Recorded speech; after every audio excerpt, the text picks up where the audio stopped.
Bonjour, bonjour tout le monde. Heureuse de passer ce moment avec vous. Aujourd'hui, on parle de grossesse et d'accouchement. Et oui, on peut avoir pas mal de questions en ce qui me concerne. Ça remonte à longtemps. Donc, écoutez, je me rappelle pas de tout. Donc aujourd'hui, eh bien, nous allons recevoir une doula qui va pouvoir nous partager ses conseils, ses recommandations pour vivre au mieux sa grossesse et puis aussi son accouchement, sachant que encore une fois, il y a beaucoup de choses qui peuvent circuler et on veut avoir aujourd'hui un avis d'experte pour pouvoir vivre au mieux cette belle saison comme on l'a vu lundi avec Jeanne qui nous a raconté sa grossesse et je suis avec Aurélie. Bonjour Aurélie. Bonjour Annabelle. Prête Oui. à connaître les douleurs de l'enfantement. Prête à entendre une doula parler. Et toi Stéphanie, toi aussi, hein, ça fait un petit moment. Hein, ah oui, mais moi je m'en rappelle encore. Ah, tu t'en rappelles Moi, encore? j'aurais bien pris une doula à cette époque-là. Une doula. Oui, Philippe, mon plus vieux, j'ai pris 32 heures pour accoucher. Wow. Je suis entrée à l'hôpital le 29 décembre. J'ai accouché le 31 décembre. Ton mari t'a proposé d'attendre le premier, non? Oui, exact. Il m'avait dit, c'est pour sauver de l'impôt. Tu m'avais dit sauver de l'impôt. Mais oui, j'avais dit, sortez l'enfant, peu importe l'orifice, vous me sortez cet enfant-là. Et 32 heures. Mais c'était le plus beau jour de ma vie quand je l'ai tenu dans mes mains. Oh, magnifique. C'est très beau et voilà. Et j'aurais pris une doula quand même pour améliorer ce jour de bonheur. Mais, écoute, on a aujourd'hui Sophie, puis on va pouvoir lui demander peut-être ce que tu aurais pu faire de différent à l'époque, parce que ça a évolué depuis les dernières années. Ouais, ça a évolué maintenant, donc ça se passe mieux, entre guillemets. Mais... Donc, Sophie, bienvenue parmi nous. Salut, Merci, Sophie. bonjour. Sophie, on est contente de t'avoir avec nous aujourd'hui. Puis, on le disait, tu es donc une doula. Tu vas pouvoir nous expliquer c'est quoi exactement une doula, puis surtout la différence entre la doula et la sage-femme. Et puis, ensemble, écoute, on a pas mal de questions, nous, à te poser pour un petit peu pour savoir comment vivre au mieux. Et puis, cette saison. Et puis peut-être déraciner certains préjugés qu'on peut aussi avoir, certaines fausses croyances qu'on peut avoir autour de la grossesse ou de l'accouchement. Alors, donc tu es doula. Qu'est-ce qu'une doula et c'est quoi la différence avec une sage-femme? Oui, voilà, donc je suis une doula. Alors, la grosse différence entre la doula et la sage-femme, c'est que la doula ne pose pas d'actes médicaux. Donc, elle est vraiment un soutien émotionnel, aussi matériel, logistique, spirituel pour les couples chrétiens, mais elle ne pose pas de diagnostic, elle ne prescrit pas de médicaments, elle ne donne pas d'avis médicaux, etc., ce que la sage-femme fait. Et donc, il y a vraiment un travail collaboratif entre la sage-femme et la doula. Et est-ce qu'on peut accoucher juste avec une doula? Alors non, tout accouchement est toujours suivi par un professionnel de la santé, donc une sage-femme, un gynécologue ou une gynécologue. Et donc, la doula vient vraiment en soutien avec l'équipe médicale. Ok, d'accord. Donc la doula va peut aller accompagner une femme qui accouche à l'hôpital, à la clinique. C'est pas réservé aux accouchements à la maison. La doula peut vraiment être partout, donc que ce soit en maison de naissance, que ce soit à l'hôpital, à la maison, et la doula peut être là du début de la grossesse, à l'accouchement, et puis toute cette période aussi du 4e trimestre, le postpartum. Ok, ça va jusqu'après, il y a un service après accouchement. Et c'est souvent à ce moment-là le rôle important de la doula qui vient justement en soutien émotionnel et logistique justement à la maison où la maman parfois se retrouve un petit peu seule. Ouais, en effet. Toi, tu avais déjà entendu parler des doulas, Aurélie? Oui, je me suis retrouvée dans un cours avec une doula. De quoi? Quand je faisais mes cours d'entreprise. Ah oui, ok. Oui, et elle parlait justement, et c'est bien qu'elle ait parlé du côté spirituel, parce que c'est ça qui m'avait interpellée le plus. C'est que cette dame-là, justement, elle était doula. C'était une entreprise de doula qu'elle était en train de mettre en place. Elle a développé le côté spirituel et elle parlait des énergies, des choses comme ça, etc. Et moi, ça m'avait interpellée et ça m'interpelle aujourd'hui aussi pour dire aux gens que ce côté spirituel n'est pas à négliger dans le choix de la personne qui va accompagner pendant la grossesse. Il n'est vraiment pas à négliger. Si la doula n'est pas chrétienne, ben, c'est des choses auxquelles il faut tenir compte parce que dans l'exercice de leur fonction, c'est quand même quelque chose qui est assez important pour elle. Non, c'est vraiment important de le souligner parce que c'est sûr que du coup, on peut vouloir se rendre service et puis finalement, on va prendre une personne avec beaucoup de croyances spirituelles, mais qui ne sont pas forcément les nôtres. Donc, si vous êtes une famille chrétienne et que vous souhaitez avoir recours à une doula, il y a des doulas chrétiennes qui existent, comme Sophie, qui est en Belgique. Voilà, mais bon, tu n'es pas la seule doula chrétienne. En tout cas, je l'espère. Sinon, bon courage. La doula chrétienne francophone. Et donc, pour revenir à notre sujet de la grossesse, Sophie, on peut peut-être commencer avec cette question-là. Alors, on voit les belles photos, etc. Ceci dit, moi, perso, tu vois, j'étais gonflée comme pas possible. Franchement, c'était terrible. Ça me fait plaisir d'entendre ça, moi aussi. C'était pas la période. Moi, je vois des photos, j'ai envie de me dire, t'étais magnifique. Si c'est ça ta version de moi magnifique, ça me fait peur. Et franchement, écoute, j'étais un vrai bibendum. J'appuyais, ça me faisait des cratères de 3 mètres tellement j'étais remplie d'eau. Non, mais j'étais. Il y avait différents. J'ai une belle grossesse, hein, sinon, mais il y a différents inconforts qu'on peut vivre dans la grossesse. Ça peut être ça peut être le mal de dos, etc. Est-ce qu'il y a des choses déjà pour soulager ces maux et ces désagréments? Alors oui, on peut déjà boire beaucoup d'eau parce que c'est vrai que quand on fait de la rétention d'eau, c'est important de bien boire. Il y a des ostéopathes, je ne sais pas comment au Canada ces personnes sont appelées, les ostéopathes, c'est juste ostéopathes, Voilà. Alors, si possible, prendre des personnes qui sont spécialisées évidemment en périnatalité, qui connaissent le corps de la femme enceinte. Ça peut aider, faire de la kiné. Il y a les massages aussi, tout ce qui est massage lymphatique. Boire des tisanes, marcher, continuer de se mouvoir, même si en effet avec beaucoup de grâce. Se mouvoir avec beaucoup de grâce, c'est ça. Et les nausées, les nausées. Est-ce que tu as un conseil pour les nausées? Parce que là dernièrement, moi j'ai entendu plein de jeunes femmes. Nausées, mais vraiment c'est éprouvant, tu vois, même socialement et tout, c'est compliqué parce que ça les bloque. Dans leur vie et tout, c'est hyper intense. Donc, est-ce que là, il y a des choses peut-être même naturelles qui peuvent aider et soulager? Alors déjà, manger avant de se lever, manger un petit quelque chose avant de poser le pied par terre, ça peut aider. Et ensuite, c'est écouter son corps. Manger en plus petite quantité, manger peut-être plusieurs fois sur la journée au lieu de faire un gros repas bien copieux à midi, diminuer les graisses, etc. Ça aide aussi. Alors, c'est sûr que le bébé, dans le ventre, il commence à prendre de plus en plus de place. Tout remonte, les intestins sont écrasés, l'estomac remonte. Donc, en fait, l'estomac a quand même moins de place et peut moins ingérer les aliments. Donc, en réduisant la quantité de nourriture ingérée, ça peut aider, ouais. Du coup, l'estomac a moins de place pour ingérer des aliments. Du coup, c'est un petit peu un mythe. On mange pour 2. Ah oui. Ouais, on mange pas pour 2. Fausse croyance. J'avais entendu que la portion qu'un bébé a besoin, c'est c'est une toute petite. Et quelquefois, on dit qu'on mange pour 2. Vraiment, on mange pour 2. Alors que l'apport du bébé est vraiment très peu. Mais je pense aussi, c'est comme si on se laisse le droit de manger pour 2. Moi, je me disais, ma première grossesse, j'avais jamais pris de... je faisais toujours la même chose. Donc, enceinte, je me suis dit, bien, voilà, c'est open bar. On mange ce qu'on veut, pour 2, pour 3. Puis après ça, tout va partir, tu vois. Et je me rappelle, après mon accouchement à l'hôpital, d'être allée sur la balance, enlève le poids du bébé. Là, puis c'est à peu près la seule chose qui était partie. tu sais, moi, tu as des filles qui sortent de l'hôpital, tu sais, ils mettent leurs jeans, là, mais moi, pas question. Et je marchais, là, puis je me dis, j'aurais pas dû manger pour deux.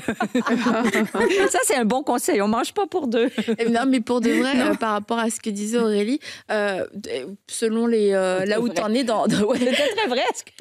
dans ta grossesse, c'est un peu quoi les apports supplémentaires qu'on est censé avoir, tu sais, dans le premier, dans le deuxième et dans le troisième trimestre? Alors ça, principalement, je pense qu'il faut voir avec une nutritionniste ou quelqu'un qui est vraiment spécialisé en nutrition, voir aussi avec justement la sage-femme, etc., par rapport à la prise de sang. Il y a des apports qu'on peut donner, que ce soit le magnésium ou autre, mais là, voilà, ça, c'est plus un aspect médical, je dirais. Mais de toute façon, enfin voilà, prendre des aliments qui font du bien à notre corps, on ne va pas commencer, même si on a des envies de chocolat, de chips, de fromage gras, etc.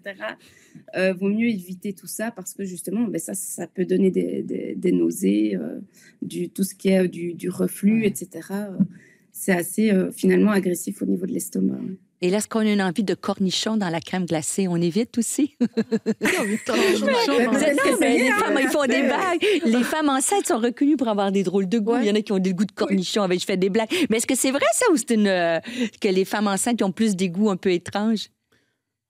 C'est vrai, ça voilà. Maintenant, je pense que dans notre vie personnelle, on peut voir qu'on a parfois des envies un petit peu bizarres, mais ça peut être des choses qu'on a envie de manger, mais ça peut aussi être des textures qu'on a envie de toucher. Là, récemment, une maman me disait qu'elle avait tout le temps envie de toucher de la mousse, qu'elle était vraiment attirée par la mousse. Donc, elle regarde des vidéos de personnes qui nettoient leur tapis, etc., pour avoir cet aspect mousseux. Puis, voilà, elle a envie souvent de se laver, de faire plein de mousse sur elle, avoir l'odeur du savon, etc., dans les narines. Donc, ça peut être vraiment des envies particulières. Oui. Et ça, je dois dire, je ne sais pas d'où ça vient.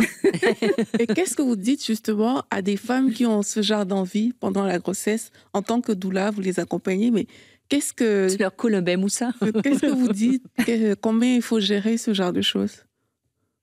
Je crois qu'on doit écouter notre corps. Maintenant, voilà, on peut manger les choses sans exagération. On peut se faire plaisir, mais pas se manger des paquets de biscuits, des paquets de chips, etc.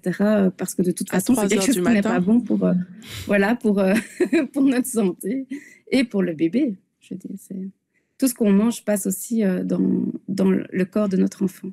Et dis-moi, est-ce qu'il y a des exercices que j'aurais pu faire avant pour avoir moins de douleur? Tu vois, comme moi, ça a été assez long, c'était douloureux et le passage a été difficile, tu vois.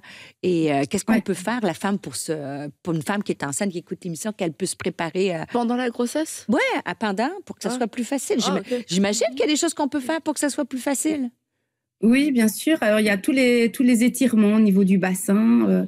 Faire le papillon, donc s'asseoir avec les pieds collés, et donc faire bouger les genoux, étendre les jambes, etc. En fait, il faut se dire que le bébé va passer par notre bassin, donc au plus il est étiré, au mieux ce sera pour nous, pour lui.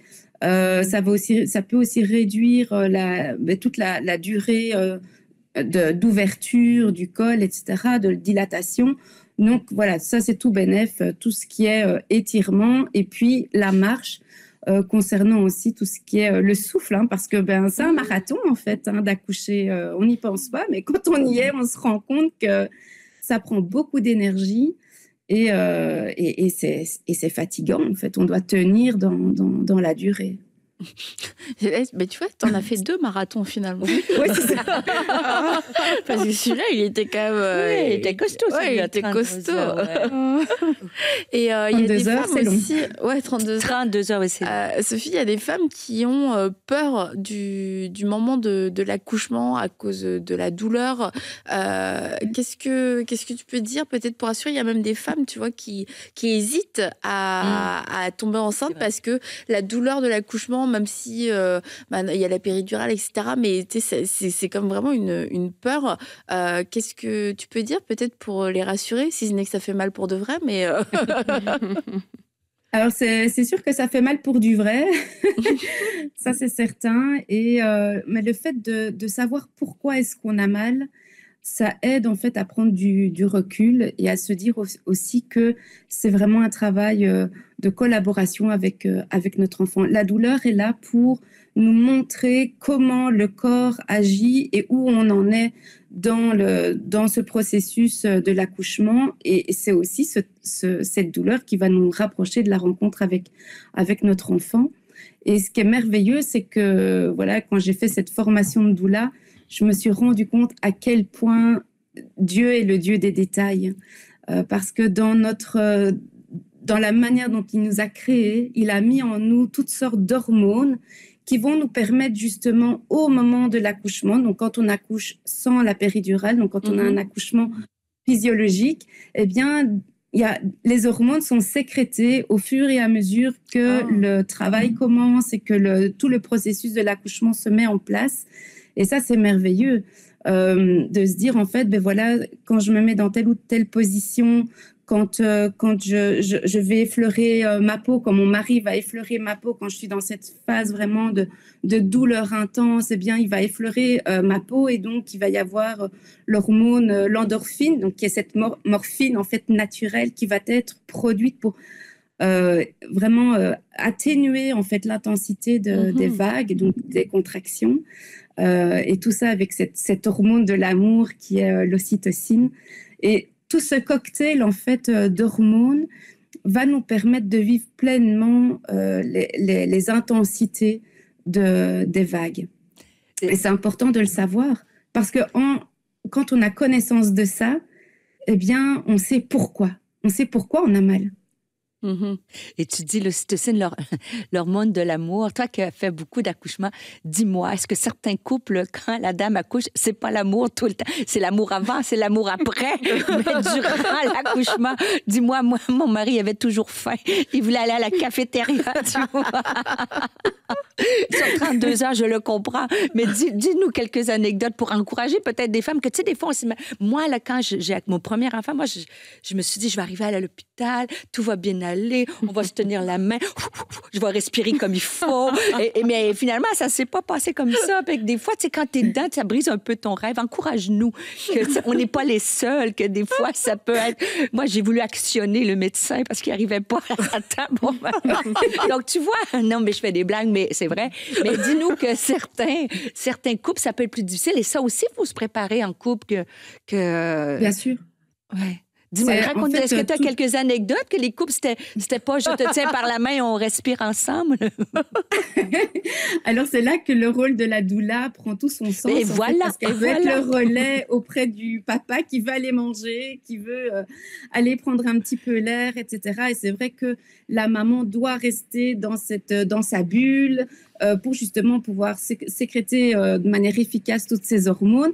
Et donc, c'est sûr que si le papa est stressé, si la maman dit « non, mais laisse-moi, va faire un tour », voilà, et puis le papa s'en va, la doula est là auprès de la maman pour qu'elle puisse rester dans cette bulle. Mais en effet, voilà, il y a eu des moments où c'était un peu tendu et puis papa est allé manger un sandwich pendant que maman se remettait vraiment dans sa bulle. Donc non, tu n'es pas la seule, je sais très bien ce que c'est. C'était pareil aussi pour mon accouchement, mes accouchements. C'était pareil pour ton accouchement aussi, pour le dire. Alors oui, il faut savoir que moi, j'ai fait cette formation de doula après mes enfants. Donc, c'était un peu un deuil de me dire, mince, si j'avais su tout ça, j'aurais fait autrement, ça c'est sûr. Mais voilà, et c'est pour ça qu'aujourd'hui, je suis là pour aussi encourager les mamans, les couples dans tout ce processus d'accouchement qui est merveilleux et qui est vraiment initié par Dieu. Je veux dire, c'est Dieu qui est au contrôle de tout et qui nous donne vraiment ce privilège de pouvoir... accoucher sereinement. Alors oui, il y a ce fameux verset, les femmes accouchent dans la douleur. Oui, mais la douleur est là pour nous enseigner pour nous informer d'où est notre bébé et quand est-ce qu'il arrive. Est-ce qu'il y a des façons d'anticiper justement des imprévus par rapport à la grossesse et à l'accouchement? Est-ce qu'il y a des techniques à mettre en place pour pouvoir les anticiper au maximum? Ou alors... ça sortira comme ça sortira. Voilà quoi. Voilà quoi. De toute façon, le bébé va sortir, ça c'est sûr. je crois que la première chose à mettre en place, c'est la prière. Parce que Dieu révèle dans la prière, Dieu, par le Saint-Esprit, peut nous montrer les choses, peut nous permettre d'anticiper aussi les choses. Maintenant, mais voilà, il y a tout le processus d'accouchement, mais qui est important de connaître, qui nous permet justement d'anticiper l'intensité des contractions, qu'est-ce qui se passe quand bébé passe dans le bassin, qu'est-ce qui se passe quand il arrive au périnée, qu'est-ce qui se passe quand il passe le vagin, etc.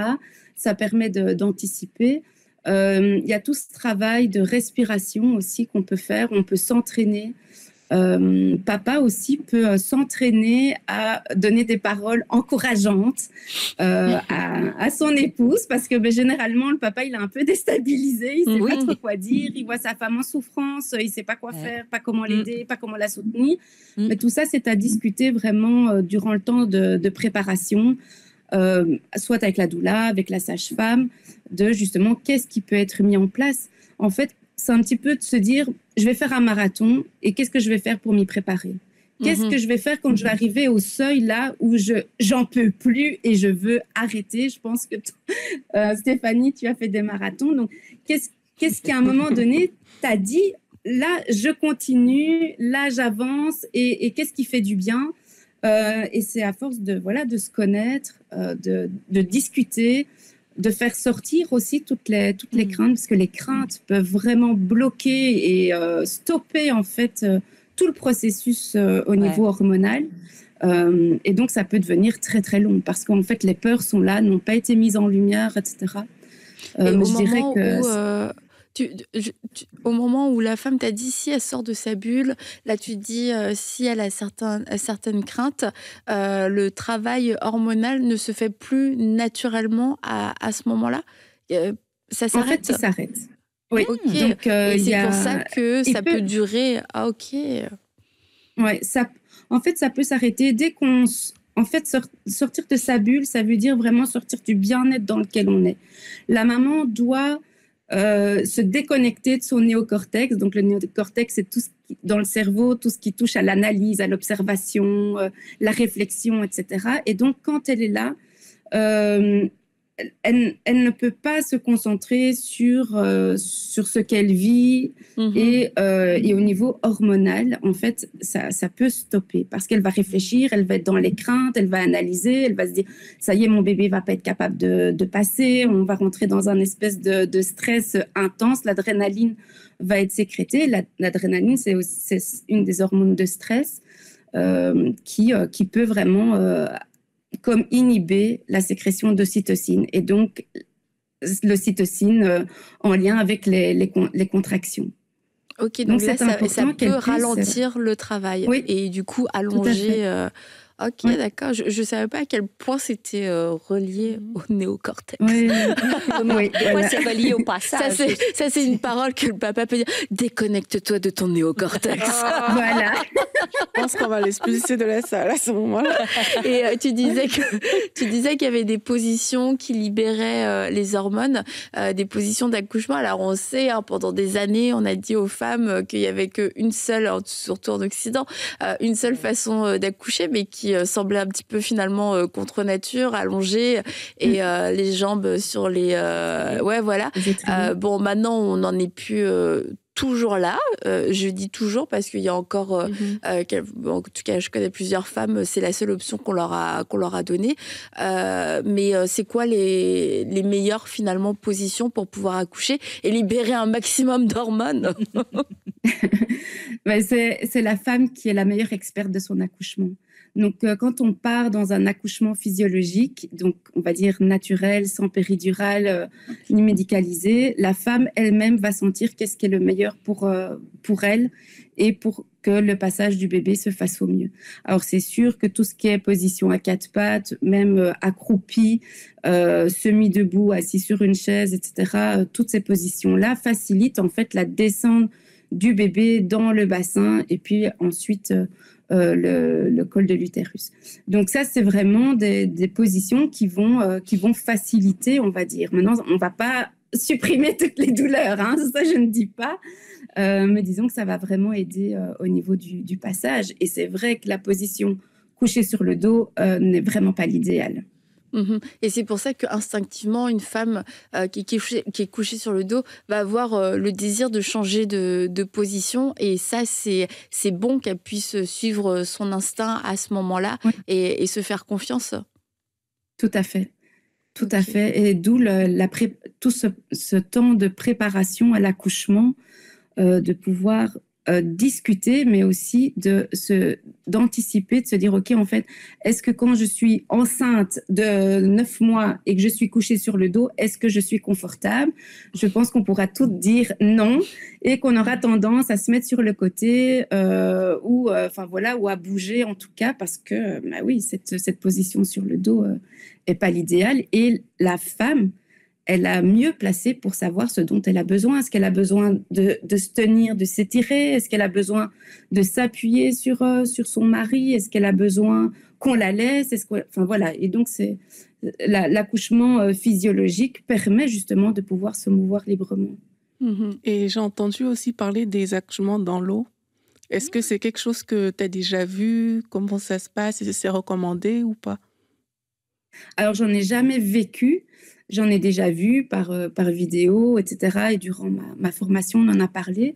En fait, l'eau chaude va justement permettre de se détendre et d'être dans un certain confort et donc justement de sécréter cette fameuse ocytocine. Et l'eau chaude, on est fatigué de notre journée de travail, etc. On a envie d'un bon bain chaud pour se faire du bien. Et bien là, pour l'accouchement, ça peut en effet être très bien vécu pour la femme. Oui. Et au niveau de la poussée, parce que on disait pour les positions, la femme, c'est elle-même le mieux, ce qui est le meilleur pour elle. Et tu vois, lors de la poussée, quelquefois, la sage-femme ou le gynéco va dire non, attendez, c'est pas encore le moment de pousser. Mais la femme a un fort désir de pousser. Comment on explique en fait ce décalage? Ouais. C'est souvent dans les films qu'on voit ça ou dans les accouchements. Non. Moi aussi, ils m'ont dit fallait pas. Toi, c'était ça. Ils m'ont dit fallait pas pousser. C'est vrai, quelquefois ils disent non, c'est pas encore.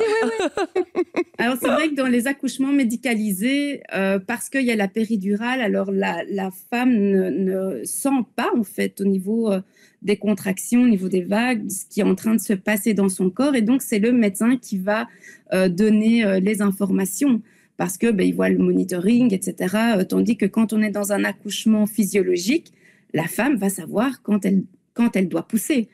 Désolée de faire la comparaison, mais quand on va aux toilettes, on vous dit pas retiens-toi, ne va pas à celle, parce qu'en fait c'est juste pas possible. C'est quelque chose qui est naturel.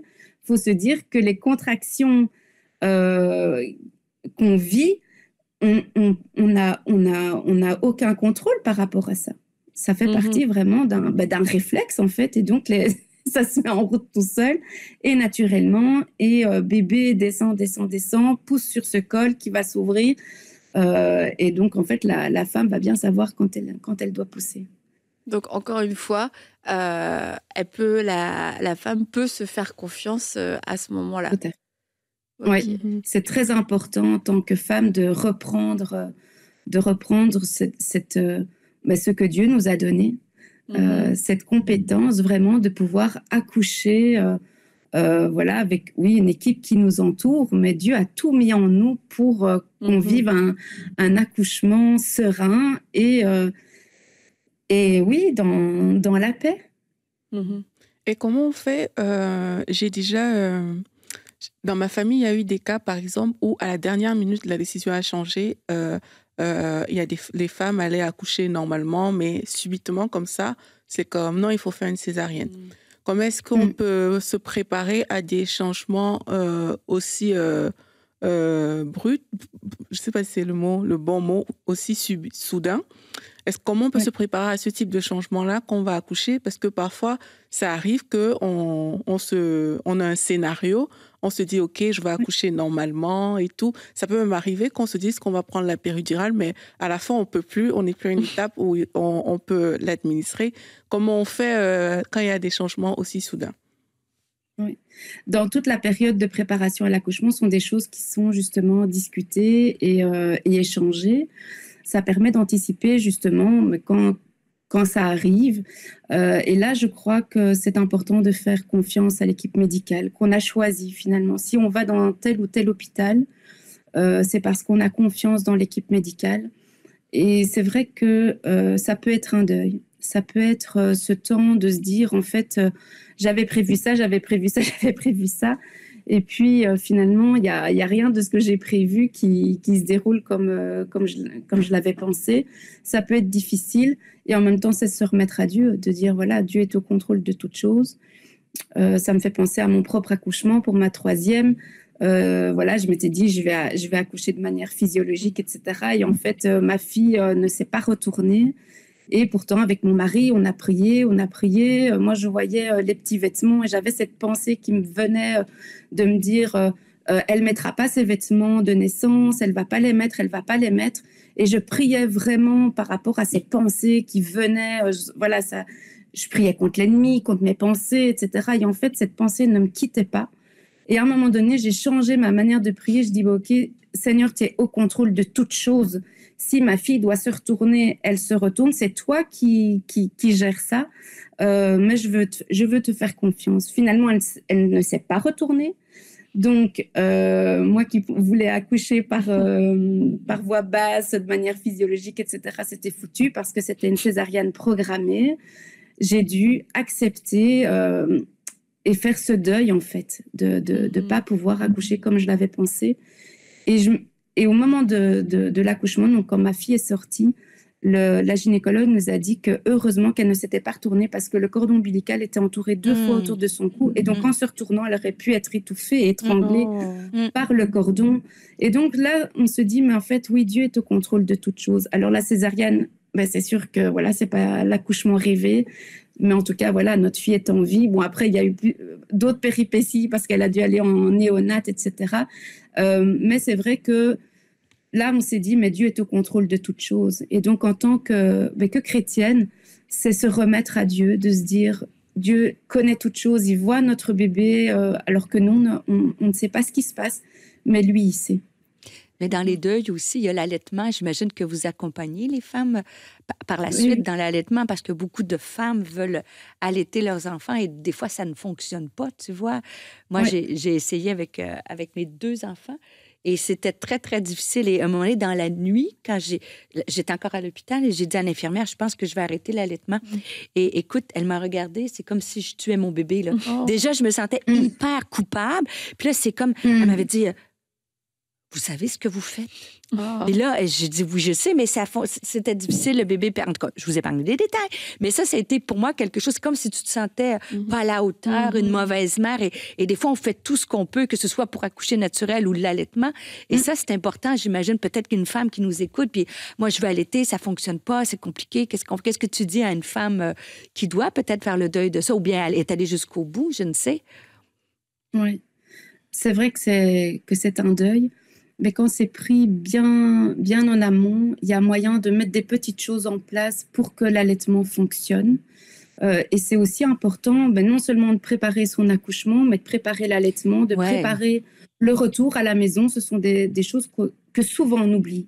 Parce qu'on se dit, en fait, voilà, bébé est là et tout va se passer comme ça. L'allaitement, eh bien, la montée de lait vient entre 2 et 5 jours après l'accouchement. Et si ça ne fonctionne pas, alors qu'on n'a pas eu de prothèse mammaire, d'opération, etc., que bébé est bien, ça doit fonctionner. La plupart du temps, c'est parce qu'il y a une mauvaise position, il y a peut-être un frein de langue qui empêche bébé de bien attraper l'auréole, le téton, etc., le mamelon, pour pouvoir tirer le lait, prendre le lait. Mais c'est vrai qu'il y a tout un accompagnement aussi à faire au niveau de l'allaitement. Et si on n'a pas eu aussi son bébé dans les premières heures et du coup la lactation n'a pas été stimulée, ça aussi, ça peut... Est-ce que c'est vrai que ça peut empêcher ou retarder la montée de lait? Oui, parce que de nouveau, cette ocytocine a tout son rôle à jouer, donc elle est très importante, cette hormone-là. Au moment où bébé sort, c'est pas comme dans les films de regarder votre bébé comme il est beau et puis hop, il est parti. On le met sur soi, on fait du pot à pot et donc tout ça, ça va on va avoir le plus haut pic d'ocytocine inégalable dans une vie. Et donc, tout ça, ça va justement provoquer cette montée de lait. Et en effet, si bébé est pris parce qu'il y a un souci de santé ou que sais-je, c'est vrai que ça peut retarder la montée de lait, mais ça ne veut pas dire que l'allaitement est foutu. Mais du coup, qu'est-ce qu'on peut faire pour réactiver la lactation dans ces moments-là? Oui. Eh bien, on peut déjà porter un vêtement de bébé, l'avoir près de soi, se dire que voilà, notre enfant est né. Et puis, on peut aussi tirer son lait pour justement activer la lactation. Alors, ce n'est pas l'idéal, ça c'est sûr. Quand ma fille était en néonate, 24 heures après l'accouchement, donc elle a dû être transférée d'urgence dans un autre hôpital, etc., en ambulance. Et donc, je venais d'accoucher par césarienne. Donc, déjà, la césarienne, ça peut aussi retarder cette montée de lait. Et puis, je me suis retrouvée dans ma chambre sans mon bébé et on est venu m'apporter le tire-lait. J'avais l'impression, désolée, mais d'être un petit peu une vache à lait et de devoir en fait activer cette lactation sans que mon bébé soit là. Ça a été quand même compliqué. Mais en même temps, voilà, les infirmières en néonat m'avaient conseillé de prendre un doudou, de porter le doudou sur moi et puis pendant quelques heures, et puis aller amener le doudou dans la couveuse et puis de reprendre celui qui était là. Et donc, en fait, autant pour elle, elle avait mon odeur auprès d'elle, mais moi, j'avais son odeur près de moi quand, justement, je tirais mon lait. Et donc, ça permet, en fait, d'être, malgré tout, apaisée. Et tu as pu, du coup, allaiter après, par la suite? Oui, sans problème, oui. Ah, super. Vraiment, tout s'est très bien passé, oui. J'aurais une autre question de après-accouchement, parce que dans mes fonctions pastorales, ça m'est arrivé de rencontrer des femmes qui, dans leur couple, ça a été difficile après l'accouchement, parce que déjà, l'homme, il a vu sa partenaire dans un état un peu hystérique ou difficile, ou dans toutes sortes d'événements. Et pour certains couples, c'est difficile après, ou même pour la femme, c'est difficile parce qu'elle a souffert. Est-ce que, je ne sais pas, tu as des conseils peut-être à des couples qui viennent d'accoucher et qui disent comment on reprend la vie sexuelle, tu sais, trop rapide, trop tard, ou j'ai plus envie, je ne sais, mais ça crée beaucoup de problèmes, ça, dans les jeunes couples ou dans les couples qui viennent d'avoir un enfant. Oui. L'important, c'est d'être bien entouré, d'avoir conscience qu'en effet, l'accouchement, c'est quelque chose qui est fort émotionnellement, mais aussi physiquement. Je veux dire, le corps de la femme est quand même bien étiré, donc elle a besoin de repos. Et c'est de responsabiliser aussi l'homme, de dire qu'il a son rôle. Excuse-moi, je te coupe, mais de repos, c'est combien de temps à peu près? En moyenne, j'imagine, c'est pas pareil pour tout le monde. Pour un accouchement qui s'est passé, on va dire normalement. Ouais. Avant de reprendre les relations sexuelles. Oui, on parle de plus en plus du 4e trimestre. Cette dernière période, en fait, ce mois d'or qui vient clôturer cette année en fait de grossesse et de chamboulement. Donc, c'est de se dire qu'en fait, encore pendant 3 mois, eh bien, la maman est au repos, a besoin vraiment d'être entourée d'un papa, d'un mari qui est présent pour elle, mais pour aussi le bébé, et d'avoir peut-être une famille, l'Église qui peut soutenir, etc., justement, au fait que la maman puisse bien se remettre. Mais c'est vrai qu'un accouchement peut être explosif pour un couple. Et donc, c'est important. Tout dépend aussi de comment le couple se sent avant l'accouchement, parce que généralement, ça explose, parce qu'il y a des non-dits, parce qu'il y a des choses qui ont peut-être été vécues plus difficilement avant, et que tout ressort, mais voilà, par la fatigue, par les douleurs, les nuits sont plus courtes, il y a un nouveau-né qui est là, l'attention est dirigée vers lui, etc. Donc, ce que je dirais, c'est vraiment la communication. Il n'y a rien à faire. Je crois que c'est la base, de trouver aussi le rôle de chacun dans cette nouvelle configuration familiale. Ben, c'est parce qu'on accompagne beaucoup les femmes et c'est normal. Mais les hommes aussi, je pense qu'ils ont besoin d'accompagnement. dans cette démarche. Parce que surtout que tu ne vis pas, en tant qu'homme, tu ne vis pas dans ton corps. Oui. Donc tu ne te rends pas compte que c'est bon, il était accouché, c'est fini.